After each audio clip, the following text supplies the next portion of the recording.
Bismillahirrahmanirrahim. Assalamualaikum warahmatullahi wabarakatuh. Selamat pagi, siang, sore kepada Sobat Republika.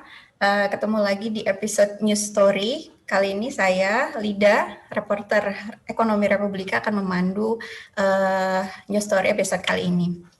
Topik yang akan kita bahas pada kesempatan kali ini adalah terkait merger 3 bank syariah milik BUMN. Ada Mandiri Syariah, ada BNI Syariah, dan ada BRI Syariah.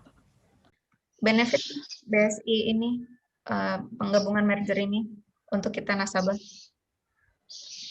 Oke, soal benefit buat nasabah, sebenarnya sih kalau mau jawab sederhananya, ya gitu, kita mau pengennya kalau udah merger semua lebih mudah gitu, lebih sederhana, lebih murah tentunya gitu. Apa kartunya cuma satu, tabungannya cuma satu, tapi ATM-nya banyak, kantor layanannya banyak gitu. Ya sederhana itu sebenarnya kalau kita sebagai nasabah pengguna yang retail ya gitu. Tapi kalau misalnya mungkin nasabah yang lain, kayaknya mungkin juga nggak jauh-jauh ya. Ada kemudahan akses, terus kemudian juga variasi produk, pricing yang kompetitif, ekspektasinya kan ke sana gitu. Terus kalau mobile bankingnya juga lebih bagus gitu. So far sih kalau memang ternyata nanti modal intinya BSI ini besar, kita harapkan juga IT-nya lebih bagus ya. Karena kan kemarin tuh kalau misalkan di rating, di peringkat ini di secara nasional udah masuk 10 besar kan BSI ini gitu. Dan harusnya juga kompetitif gitu dengan bank yang selevelan gitu.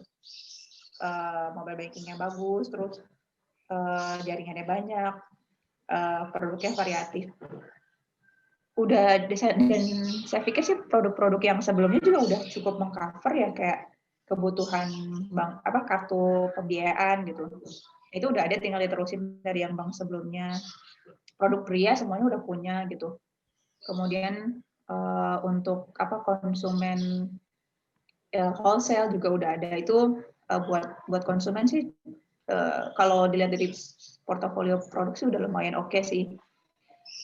Dan satu lagi mungkin kalau ekspektasi konsumen ya, aspek kesyariahannya tetap dijaga gitu. Jadi jangan sampai ada isu soal itu gitu. Karena kan biar gimana pun makin gede kan pasti ujiannya makin banyak, makin besar dan makin variatif. Nah, aspek-aspek syariah juga harus tetap dijaga supaya tetap comply gitu. Kalau ada isu-isu yang berkaitan sama syariah, kita sih berharap itu bisa cepat ditangani ya, cepat dijawab sehingga kenyamanan nasabah itu tetap terjaga kayak gitu kalau untuk nasabah. Kayak gitu sih. Saya berharap proses mergernya berjalan baik ya. Dan tadi saya mengapresiasi banget keterbukaan dari BSI, Bank Syariah Indonesia, terhadap proses merger ini. Jadi mereka menyampaikan kalau kita buka mobile banking, salah satu anggota peserta merger tuh ada tuh sebenarnya di depan di home-nya, update soal merger. Nah itu bisa dibuka gitu. Dan itu lumayan menenangkan sih kalau yang mungkin belum tahu ini gimana sih mergernya gitu kan, di situ jelasin tuh semua tidak ada perubahan gitu sampai merger secara terintegrasi diberlakukan gitu. Ada 3 cabang pilot ya yang akan nawarin layanan baru dan melayani nasabah gabungan dari 3 bank itu gitu. Kalau teman Sobat Republika baca gitu, itu cukup jelas sih, semua layanan mereka masih berlaku, nggak ada yang dihapus atau nggak ada yang dihilangkan. Nasabah relatif nggak dirugikan sih. Semua masih tetap aman, pembiayaan, produk pembiayaan, produk dana masih tetap oke gitu. Kita harap sih yang penting tetap terbuka aja, kalau ada perubahan semua tetap disampaikan ke nasabah ataupun ke publik, jadi kita tahu apa yang terjadi gitu. Kayak gitu. Betul. Nanti juga disampaikan kalau tabungan yang kita miliki, misalkan satu orang memiliki beberapa tabungan di 3 bank itu, nanti semuanya akan berganti nama jadi tabungan BSI, tapi dengan nomor rekening yang beda-beda. Dan kalau nasabah mau menghapus salah satu dan menggabungkan ke dalam satu rekening, itu juga bisa nanti diurus secara bertahap ya sampai 1 November nanti. Itu tentu akan lumayan ya pekerjaan konsolidasi ini, karena ketiga bank ini punya nasabah total sampai 14 sampai 15 juta total. Jadi lumayan banyak itu. Lumayan lah ya, kita kalau disebutkan di ininya mereka, di pengumumannya mereka, setiap nasabah nanti akan dihubungi dan diberikan kesempatan untuk mengurus administratif tersebut ya. Nanti diminta, kalau nggak salah itu ada apa sih, ada penjelasan diminta untuk pilih salah satu ya kalau nggak salah. Iya, karena kebanyakan rekening juga buat apa ya Teh? Betul sekali gitu. Kecuali kan kalau produk banyak berat kan. Bener. Enaknya Bank Syariah ini kan ada beberapa akad tabungan ya, ada yang wadiah, ada yang mudarabah. Jadi masyarakat juga punya banyak pilihan lah sesuai dengan kebutuhannya. Terus nanti terkait mobile banking juga nanti yang akan digunakan adalah yang punya Mandiri Syariah mobile banking. Karena itu cukup memenuhi semua kebutuhan retail ya nasabah secara personal gitu, dan nanti akan dilengkapi dengan fitur-fitur baru. Jadi nanti akan lebih lengkap, akan lebih bervariasi lagi. Gabungan dari ketiga bank itu akan ada di sana. Jadi mereka target sebelum akhir tahun sih katanya selesai. Mudah-mudahan. Oke, kita tunggu. Nah, terakhir nih Teh. Tentu kan merger ini juga bawa dengan segala gegap gempitanya ya, dengan visi-misinya yang besar, tentu ada resiko di dalamnya. Entah itu resiko yang ke nasabah, ke stakeholders, pemegang saham, dan resiko secara global ke industri juga. Nah itu tuh segimana sih Teteh melihat ada resiko di dalam merger ini ya?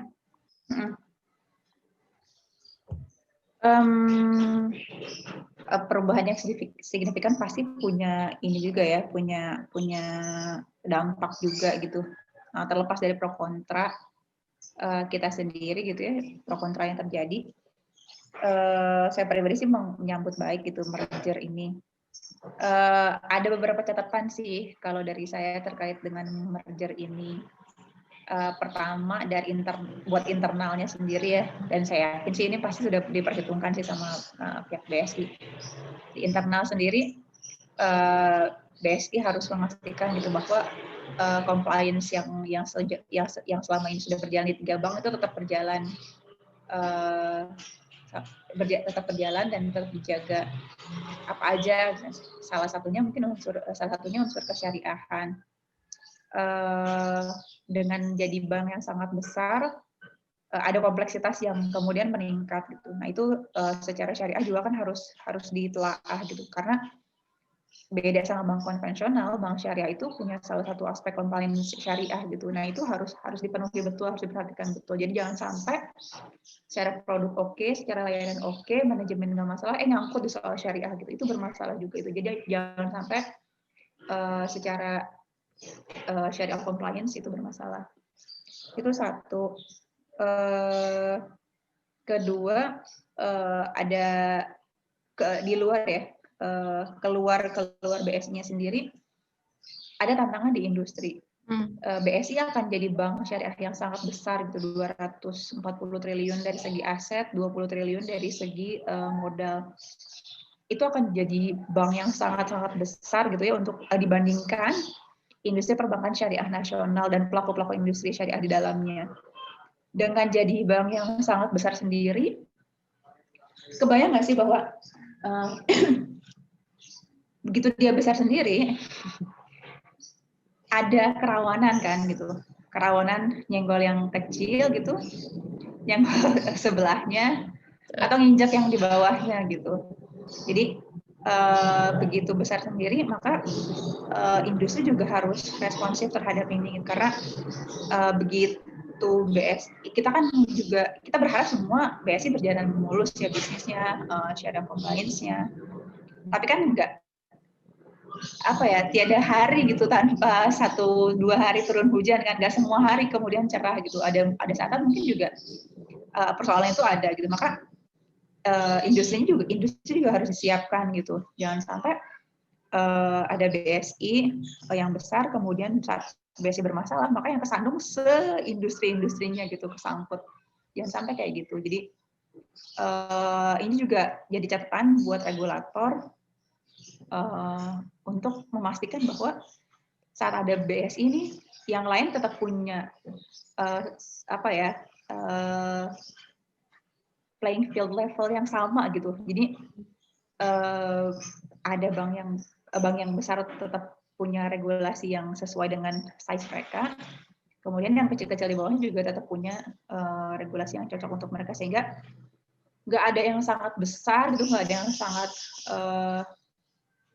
ya pasti emang besar sih BSI. Jadi BSI yang sangat besar tuh kemudian nggak nabrak-nabrak sama industri gitu.